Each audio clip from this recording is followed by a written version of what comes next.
Bapak Ibu Guru? Mau ibadah. Mau ibadah. Betul ya, pastinya kita akan ibadah. Nah, ibadah hari ini spesial karena apa? Karena hari ini tanggal 31. Besok kita sudah Tahun baru. Happy New Year. Senang nggak? Senang. Kayaknya ada yang lagi sedih tuh. Kayaknya ada yang lagi merengut wajahnya Bu Endang. Nggak libur. Nggak libur? Nggak apa-apa, tetap harus bersuka Cita. Segala sesuatu yang terjadi kita tetap harus bersuka cita. Amin. Amin. Semuanya bangkit berdiri. Kita mau memuji Tuhan bersama-sama. Semangat. Oke. Mari kita sambut Sang Raja. Semua tepuk tangan ya. Yuk berdiri yuk, berdiri yuk.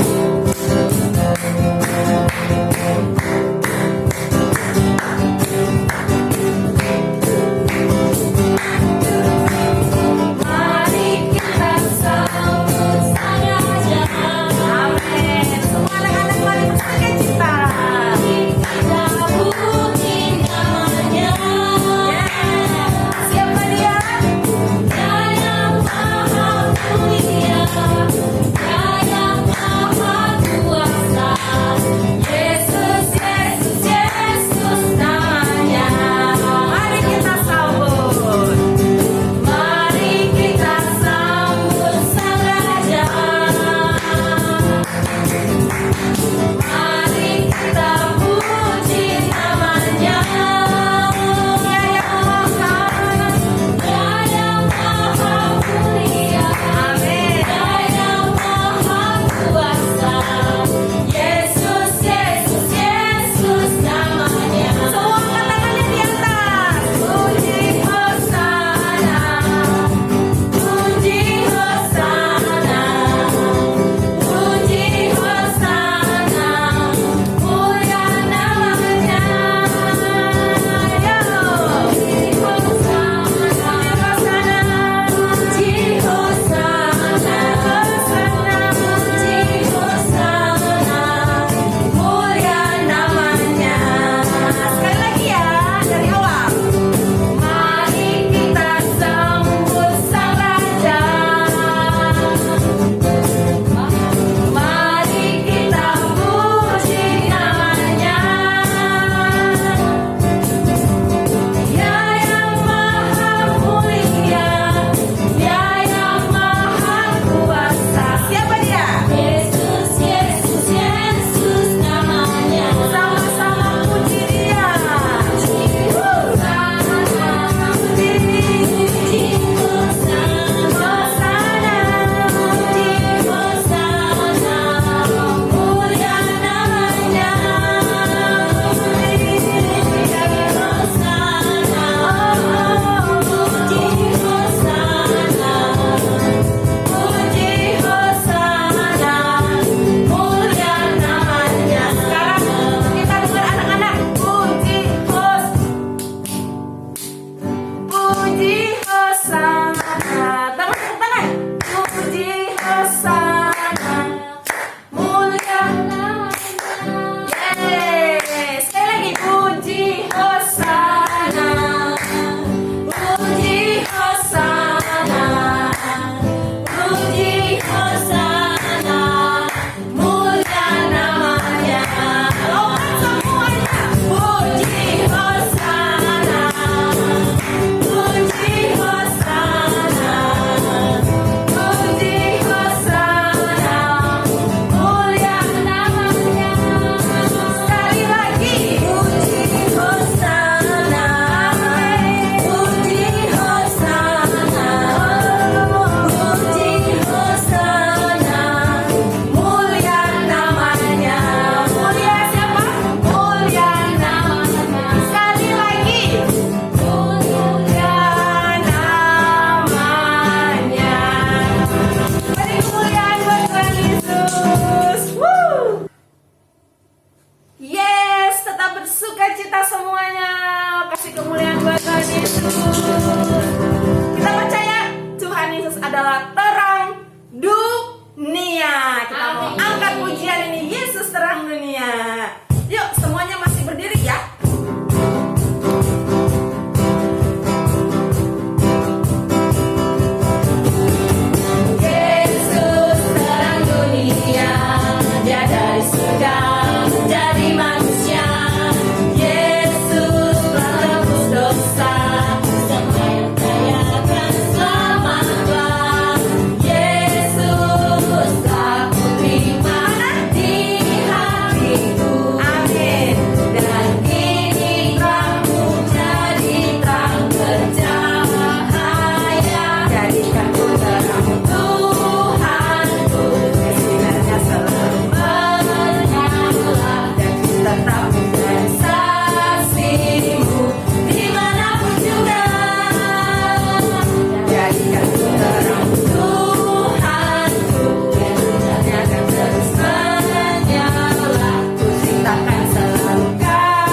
Nah, sekarang kita akan mendengarkan firman Tuhan. Tapi tetap dalam sikap berdiri, kita mau tetap memuji Tuhan. Karena kita anak-anak Tuhan, maka dengan menyenangkan Tuhan, kita sudah menjadi anak-anaknya yang luar biasa. Betul? Kalau kita memuji Tuhan, kita memuji mama papa kita kan pasti senang. Nah, Tuhan juga begitu. Kalau Tuhan dipuji terus setiap hari, dengan tulus hati memuji Tuhan, Tuhan pasti senang. Oke, siapa yang mau menyenangkan Tuhan? Wah, 1, 2, 3, 1000, 2000, 3000, 5 juta orang. Amin. Amin. Yuk, kita mau angkat pujian kita sebelum kita mendengarkan firman Tuhan.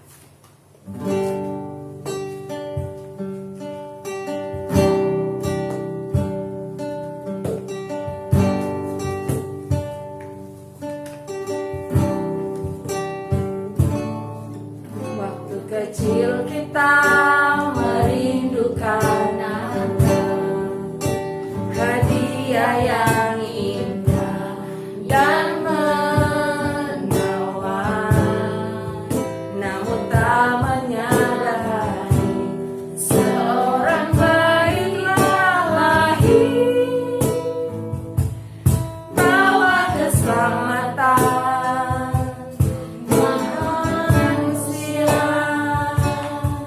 Waktu pun berlalu dan kita pun tahu anugerah yang indah dari Bapa yang relakan anaknya disiksa dan disalibkan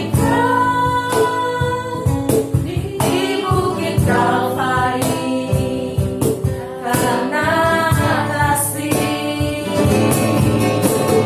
Karena kita Dia menderita, karena kita Dia disalibkan, agar dunia yang hilang diselamatkan dari hukuman kekal.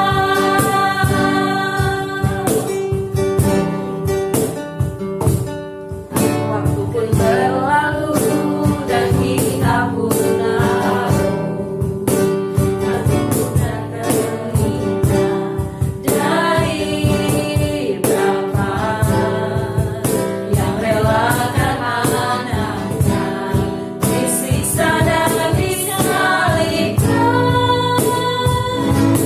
di bukit Kalvari karena kasih. Karena kita yang menderita, karena kita yang disalibkan,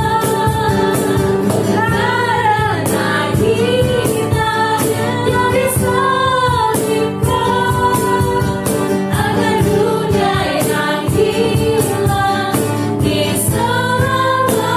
diselamatkan dari hukuman kekal.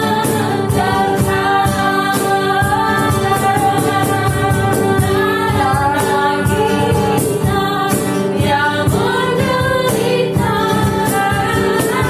kita yang menderita, karena kita yang disalibkan, agar dunia yang hilang diselamatkan dari hukuman kekal. Sini tetap menyanyikan lagu, musik tetap berjalan. Anak-anak, yuk kita refleksi dulu. Setelah setahun sudah berjalan, sekolah kita sudah berjalan, kita sudah melewati PAS, kita melewati banyak hal. Dan sampai saat ini Tuhan masih menyertai kita semua. Kita diberikan segalanya, namun terkadang kita tidak sadar. Nah, sekarang saatnya sebelum kita memasuki tahun yang baru, anugerah Tuhan Tuhan yang baru buat kita. Yuk semuanya dalam hati kalian ucaplah syukurmu buat Tuhan. Katakan terima kasih Tuhan Yesus untuk penyertaan-Mu bagi aku, bagi keluargaku, untuk orang tuaku, untuk sekolahku. Terima kasih Tuhan, terima kasih.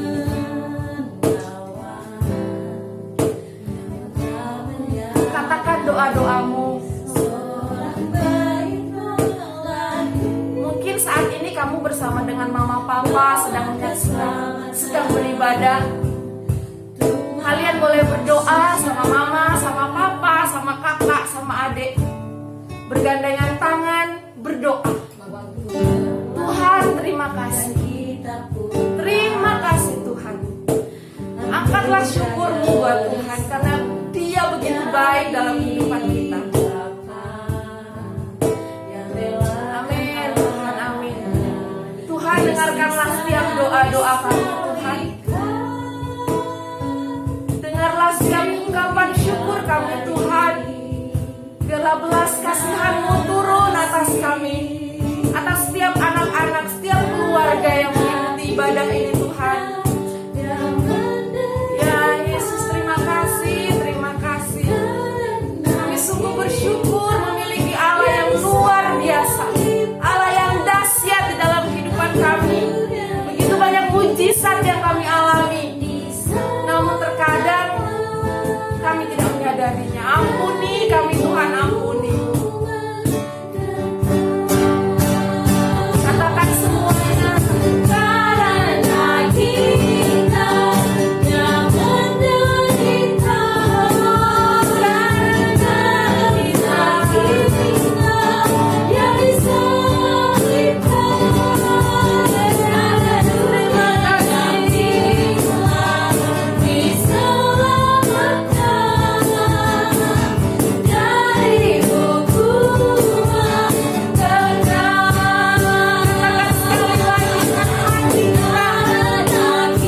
Yes, Jesus yang menderita. Ampuni kami Tuhan. Karena kita yang disalibkan, agar begitu besar kasih Tuhan bagi kami diselamatkan dari hukuman kekal. Karena kita yang menderita, karena kita Dia disalibkan, agar dunia yang hilang diselamatkan, Yesus, dari hukuman kekal. Sekali lagi dengan suara katakan, karena kita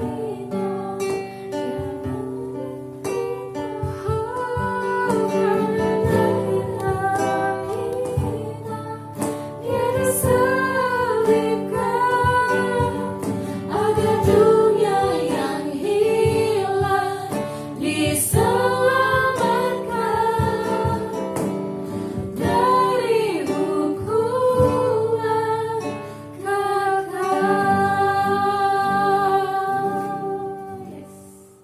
Shalom. Apa kabar anak-anak? Semua sehat? Iya, puji Tuhan ya. Semua kita boleh memasuki semester 2 karena pertolongan Tuhan. Ya, yuk anak-anak, sebelum kita mendengar cerita, mari kita berdoa. Semua lipat tangan, semua tundukkan kepala, tutup matanya, kita berdoa. Tuhan Yesus yang baik, terima kasih.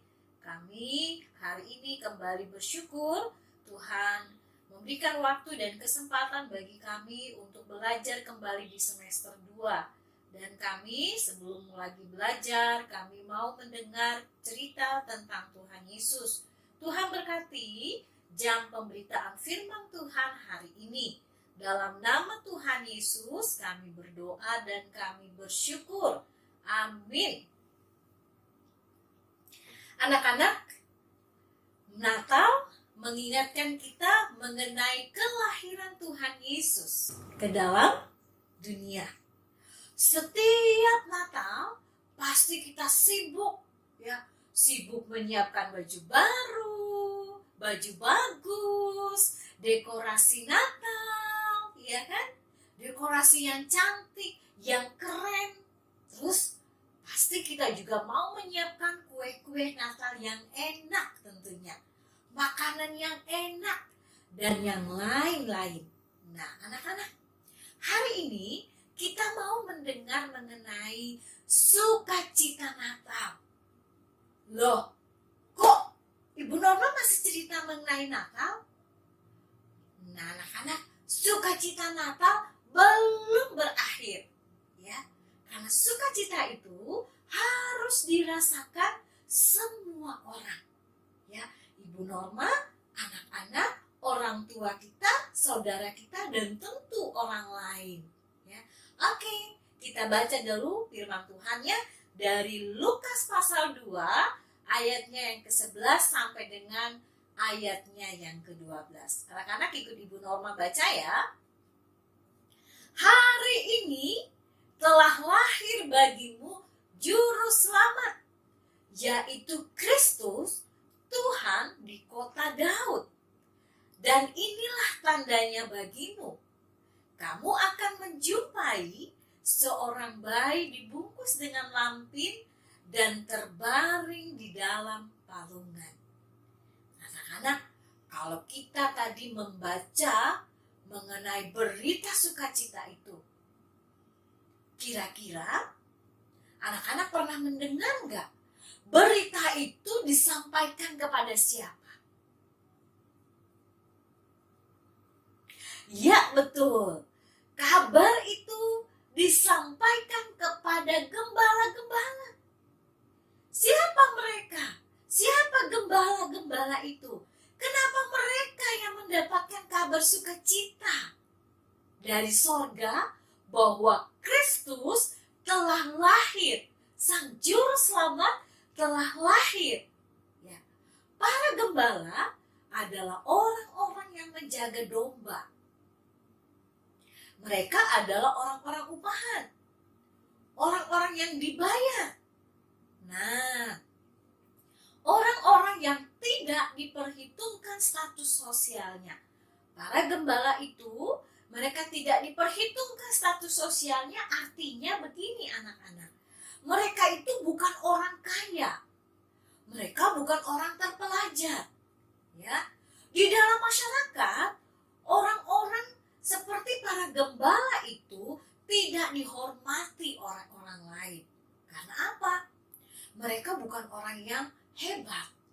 Mereka tidak punya kedudukan. Mereka tidak punya jabatan. Ya, sehingga mereka tidak dihormati di tengah masyarakat. Nah, lalu, mengapa Tuhan Yesus mengapa Allah memberikan kabar gembira? Kabar yang dari surga memberitahukan kepada mereka bahwa Yesus Sang Juru Selamat telah lahir. Artinya Allah tidak membeda-bedakan manusia. Ya, mau yang kaya, mau yang miskin, mau yang terpelajar, mau yang tidak terpelajar, semua sama di hadapan Tuhan. Oke, anak-anak. Nah, yuk kita lihat gambar ini. Siapa? Iya, betul. Dia adalah Zakheus. Anak-anak tahu siapa Zakheus? Apa pekerjaan Zakheus? Iya, Zakheus memiliki pekerjaan sebagai pemungut cukai. Tetapi, apa yang salah dengan pekerjaan sebagai pemungut cukai? Sehingga Zakheus tidak disukai oleh orang banyak pada waktu itu. Mengapa? Ya, ada yang salah kah dengan pekerjaan Zakheus sebagai pemungut cukai? Ternyata ketika Sakeus mengambil pajak kepada masyarakat, dia mengambil lebih. Dia mengambil keuntungan banyak. Sehingga hal itulah yang menyebabkan Sakeus tidak disukai oleh orang banyak. Nah, lalu anak-anak, apakah Tuhan Yesus membenci Sakeus?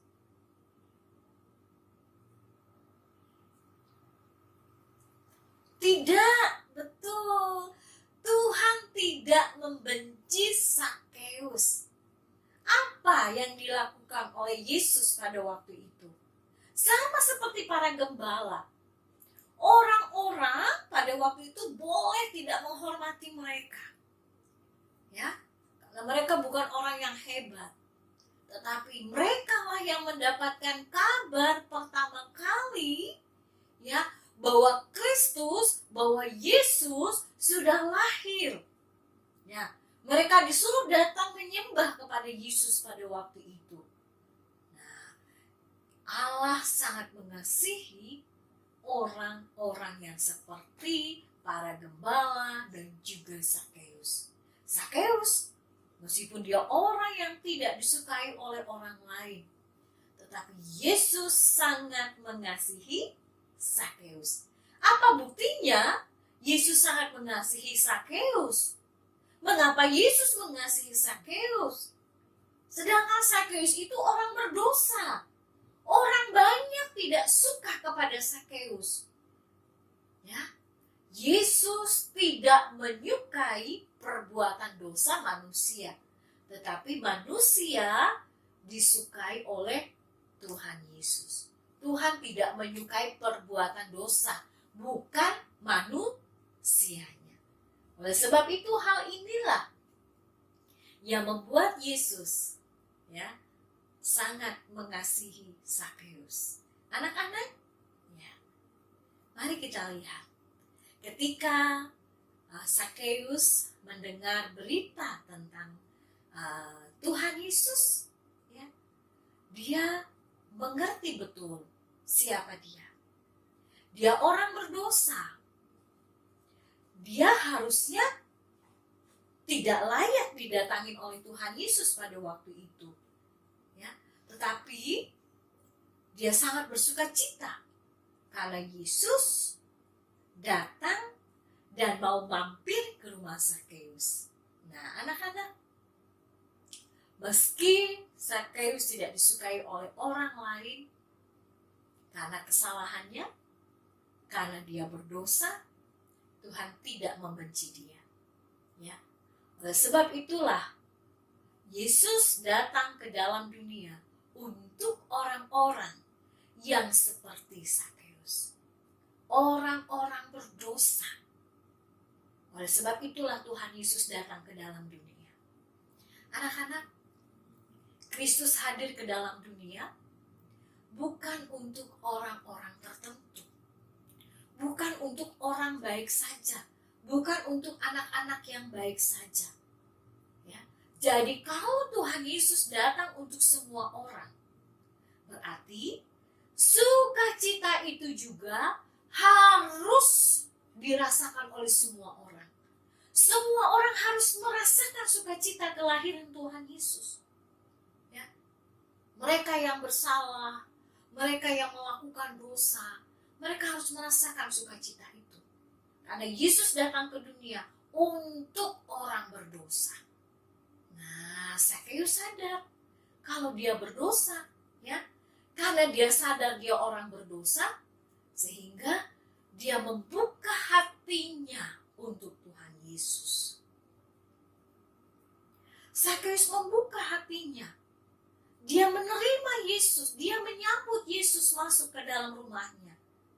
Meskipun orang lain tidak menyukai, kenapa Yesus harus menginap di rumah Sakeus?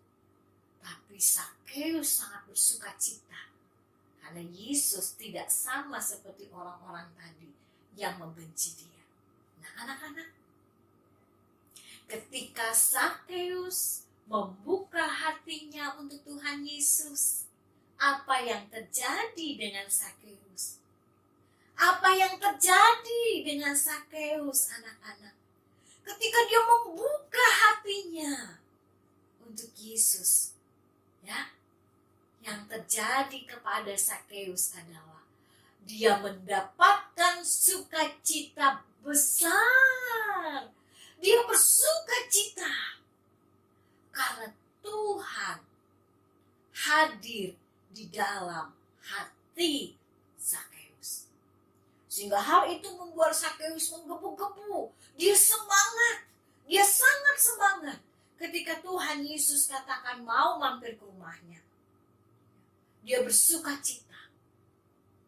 Orang yang menyadari kesalahannya, orang yang menyadari bahwa dia adalah orang berdosa, dia pasti mau membuka hatinya untuk menerima Tuhan Yesus sebagai Tuhan dan Juru Selamat. Itulah sukacita Natal. Orang membuka hatinya. Orang yang merasa dirinya berdosa, dia pasti mau membuka hatinya untuk Yesus. Sehingga sukacita itu dirasakan oleh semua orang. Bukan hanya Sakeus dan para gembala pada waktu itu. Nah, yang kedua, anak-anak, apa yang terjadi dengan Sakeus ketika dia menerima Yesus dengan sukacita di dalam hatinya? Yang kedua, ketika Sakeus mengundang Yesus masuk ke dalam rumahnya, ketika Sakeus mengundang Yesus masuk ke dalam hatinya, ya, dia mengalami perubahan besar. Apa perubahannya? Betul sekali. Dalam ayat yang ke-6 dikatakan, Lukas 19 ayat yang ke-6, terjadi perubahan. Sakeus yang sudah bertobat itu, dia mengembalikan 4 kali lipat apa yang pernah dia ambil dari milik orang lain. Dia kembalikan. Nah, kalau misalkan dia mengambil 10, kalikan saja 10 kali 4, berarti dia mengembalikan 40 kepada orang yang pernah dia ambil uangnya. Wah, hebat ya. Orang yang sudah menerima Yesus dalam hatinya, orang yang sudah bertobat, akan terjadi perubahan hidup dalam dirinya. Kalau dulu Sakeus tidak peduli dengan orang lain. Masa bodoh. Yang penting aku kaya. Biarin aja orang itu, aku ambil hartanya, aku ambil barang-barangnya. Tetapi tidak, ketika orang itu sudah membuka hatinya untuk Yesus, dia sudah menerima sukacita Natal itu dalam hatinya, maka akan terjadi perubahan. Kalau kita belum berubah nih sampai hari ini, berarti kita belum sungguh-sungguh membuka hati kita untuk Tuhan. Kita masih sering marah kepada orang tua, kita masih sering berantem dengan saudara, kita masih tidak taat dengan orang tua, tidak dengar-dengaran, suka melawan.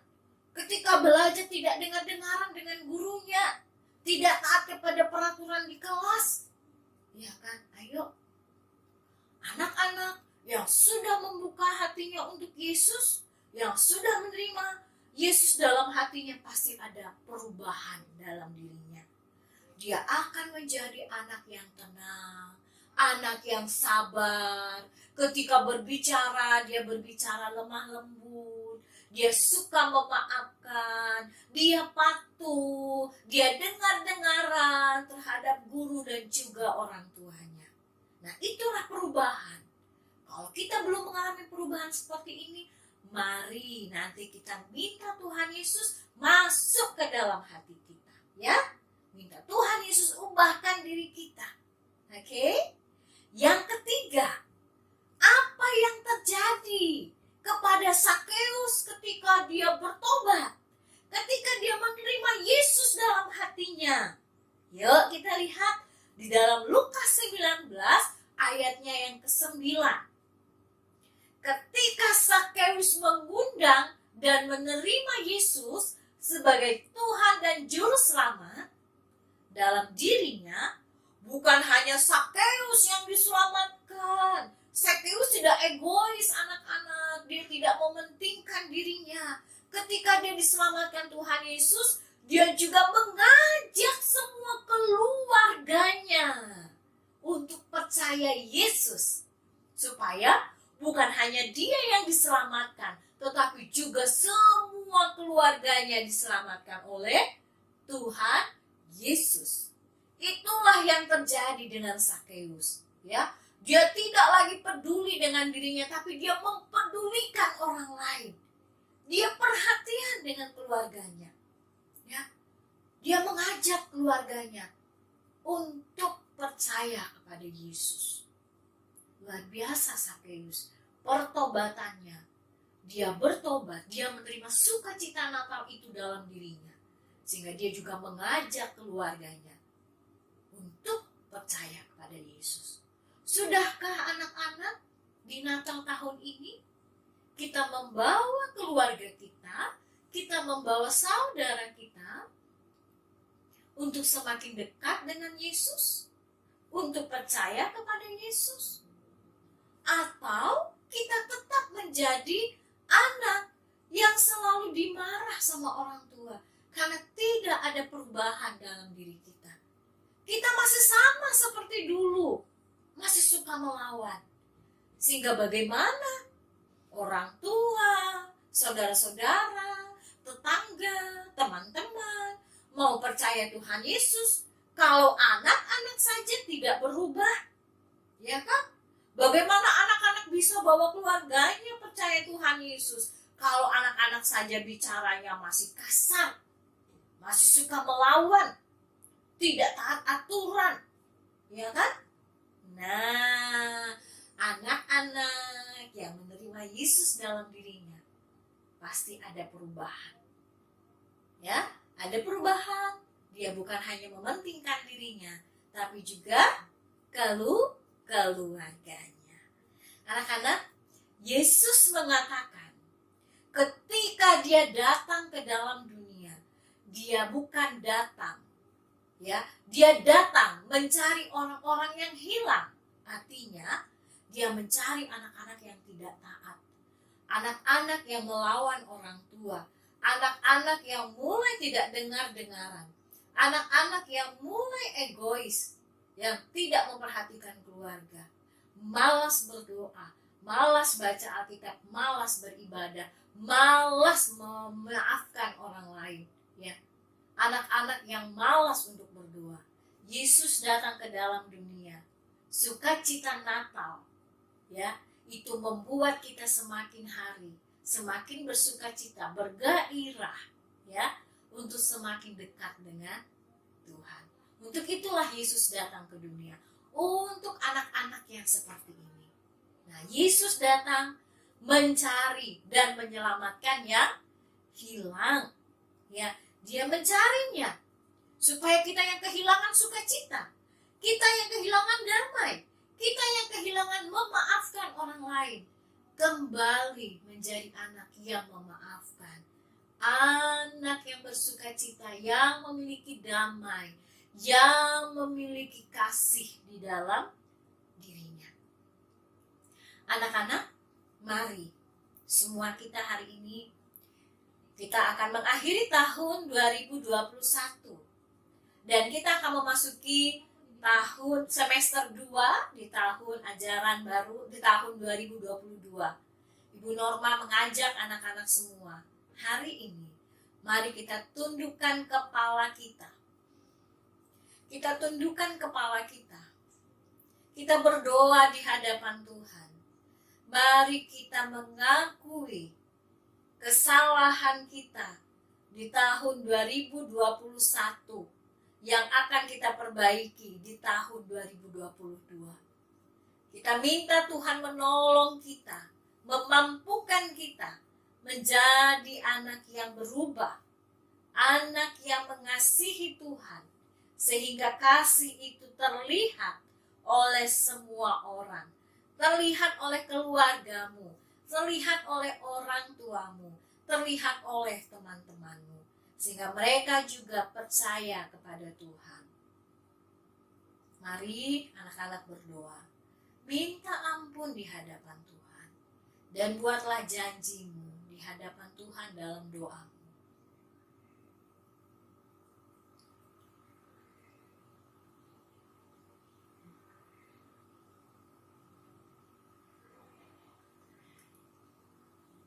Mari kita berdoa. Tuhan Yesus, anak-anak ini telah mendengar firman Tuhan. Dan biarlah sukacita Natal membuat kami menjadi anak-anak yang kembali bersukacita, membuka hati kami, menerima Yesus kembali dalam hidup kami. Sehingga kami menjadi berkat untuk orang di sekitar kami. Dalam perkataan, dalam tingkah laku kami menjadi berkat. Ampuni kami Tuhan, ketika kami melakukan pelanggaran selama tahun 2021. Dan kami berjanji, ketika tahun 2022, kami mau dibaharui oleh Tuhan. Kami mau hidup di dalam Tuhan. Berikan iman yang kuat untuk anak-anak ini, untuk mereka tetap teguh percaya kepada Tuhan Yesus. Terima kasih Tuhan, kami mengucap syukur untuk firman Tuhan hari ini. Dalam nama Tuhan Yesus, kami berdoa dan kami bersyukur. Amin. Anak-anak, mari sebelum kita tutup, Ibu Norma mau mengajak kita membaca ayat hafalan. Dalam hitungan ketiga akan Ibu Norma meminta anak-anak membaca secara bersama-sama. 1, 2, 3. Lukas 19 ayat 10. Sebab anak manusia datang untuk mencari dan menyelamatkan yang hilang. Sekali lagi. 3, 2, 1. Lukas 19 ayat 10. Sebab anak manusia datang untuk mencari dan menyelamatkan yang hilang. Tuhan Yesus memberkati kita. Selamat berlibur. Tetap jaga kesehatan. Mari kita satu di dalam doa. Kami sungguh mengucap syukur ya Tuhan untuk kebaikan-Mu, untuk kasih setia Tuhan, penyertaan-Mu. Kami berada hingga pada saat ini, kami dalam kondisi yang sehat, semua karena pertolongan dan hikmat penyertaan Tuhan yang nyata di dalam kehidupan kami. Di akhir tahun ini pun Tuhan, kami masih terus melihat bagaimana karya Tuhan begitu nyata di dalam kehidupan kami. Kami ada di penghujung tahun 2021 ini pun Tuhan, itu karena Engkau adalah Allah yang setia, yang senantiasa menuntun dan menyertai kami. Saat ini Tuhan, kami mengucap syukur untuk penyertaan Tuhan di tahun 2021 ini Tuhan. Banyak hal yang sudah Tuhan kerjakan di dalam kehidupan kami, mulai dari tugas pembelajaran kami, itu semua karena kasih dan penyertaan Tuhan. Terima kasih ya Bapa, jikalau Tuhan juga terus menganugerahkan kesehatan yang sempurna buat kami di tengah pandemi COVID-19 yang masih ada di sekitar kami. Engkau terus menyatakan kasih setiamu. Kami mengucap syukur ya Tuhan. Terima kasih juga untuk perayaan-perayaan Natal yang sudah kami lakukan bersama-sama, baik di sekolah maupun di gereja-gereja kami. Biarlah makna Natal itu tidak hilang begitu saja di dalam hati kami Tuhan, tetapi semakin menumbuhkan iman percaya kami Tuhan, sehingga kami semakin melihat bagaimana karya Tuhan begitu nyata di dalam kehidupan kami. Tuhan Yesus, kami pun juga mengucap syukur untuk 1 minggu di mana kami sudah memasuki materi pembelajaran kami untuk semester 2. Terima kasih ya Bapa, terima kasih ya Tuhan untuk bimbingan-Mu. 1 minggu pun Tuhan sudah lindungi kami, sertai kami, sehingga proses pembelajaran dapat berlangsung dengan baik. Dan selanjutnya Tuhan, kami meminta kepada Engkau di dalam masa liburan kami di akhir tahun menuju tahun 2022. Biarlah Tuhan yang menuntun dan memberkati kami, menyertai kami, dan tetap terus menganugerahkan kepada kami kesehatan yang baik. sehingga kami dapat menikmati masa-masa libur yang sudah Tuhan izinkan untuk kami lakukan. Biarlah kami bisa memaknai, melakukan setiap hal yang dapat membuat kami semakin mengenal Engkau sebagai Tuhan dan Juru Selamat kami, sehingga kami dapat mengisi liburan kami dengan kegiatan-kegiatan yang bermakna, yang dapat memberikan kami semangat yang baru untuk memasuki tahun yang baru dan memasuki semester yang baru yang akan kami lakukan di bulan Januari. Terima kasih ya Bapak, terima kasih ya Tuhan. Kami terus memohon hikmat penyertaan-Mu agar semuanya dapat berjalan dengan baik dan akhirnya kami dapat bertemu kembali dalam kondisi yang sehat pada Januari yang akan datang. Terima kasih ya Tuhan, terima kasih untuk penyertaan-Mu, berkati orang tua kami, berkati juga guru-guru kami yang akan melakukan liburan. Biarlah dalam liburan ini kembali memberikan semangat yang baru untuk memasuki pembelajaran yang akan datang. Terima kasih Tuhan. Ini doa permohonan kami yang kami naikkan hanya di dalam anak-Mu Yesus Kristus, Tuhan dan Juru Selamat kami yang hidup. Kami sudah berdoa. Haleluya. Amin.